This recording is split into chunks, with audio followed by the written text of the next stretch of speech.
Pre matky so synom vo veku 5 až 12. Vo veku od 5 do 12 rokov sa v synovi ukladá základ, z ktorého bude potom čerpať po celý život. Nie je to ešte puberta, ale už to nie je malé dieťa. V tomto období sa syn učí, čo je správne a čo nie, ako pracovať s emóciami, či a kedy je jeho sila vítaná alebo odmietaná a ako funguje svet. Matka je v tomto veku hlavným stabilizačným bodom. Syn potrebuje cítiť bezpečie a nie mäkkosť.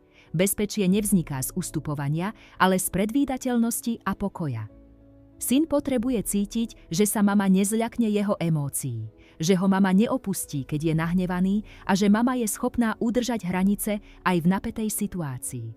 Presne podľa slov: môžeš byť nahnevaný, ale nemôžeš kričať, ubližovať alebo ničiť veci okolo seba. Je to o istote, nie o treste. Emócie treba pomenovať a nie analyzovať. Chlapec v tomto veku ešte nepotrebuje rozbory, ale slová, ktorými mu pomôžeš pomenovať jeho emócie v danom momente spôsobom ako napríklad vyzeráš frustrovaný, alebo asi ťa to nahnevalo, či cítiš krivdu. Tým sa učí rozlišovať vnútorné stavy, nevybuchovať a rozvíjať vlastné sebaovládanie. Denné malé povinnosti vedú k vnútornej disciplíne. Syn v tomto veku chce byť užitočný a je dobré mu zadávať malé úlohy ako napríklad ustlať si posteľ, pripraviť si školskú tašku, odniesť smeti alebo pomôcť mladšiemu súrodencovi. Proste zodpovednosti primerané jeho veku.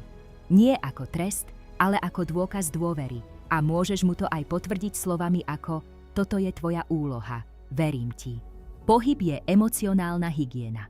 Ak má syn problém s hnevom, plačom alebo nepokojom, tak to často znamená, že nepotrebuje rozhovor, ale že potrebuje pohyb. Ideálnymi aktivitami sú bojové športy, ale vyhnúť sa klubom, kde pestujú agresívnu kultúru. Ďalšími vhodnými aktivitami sú plávanie, beh, turistika a rôzne formy manuálnej práce. Pohybom sa učí rešpektovať svoje telo. Učí sa disciplíne a ako vybiť napätie bez deštrukcie. Konflikty riešiť pokojne, ale pevne.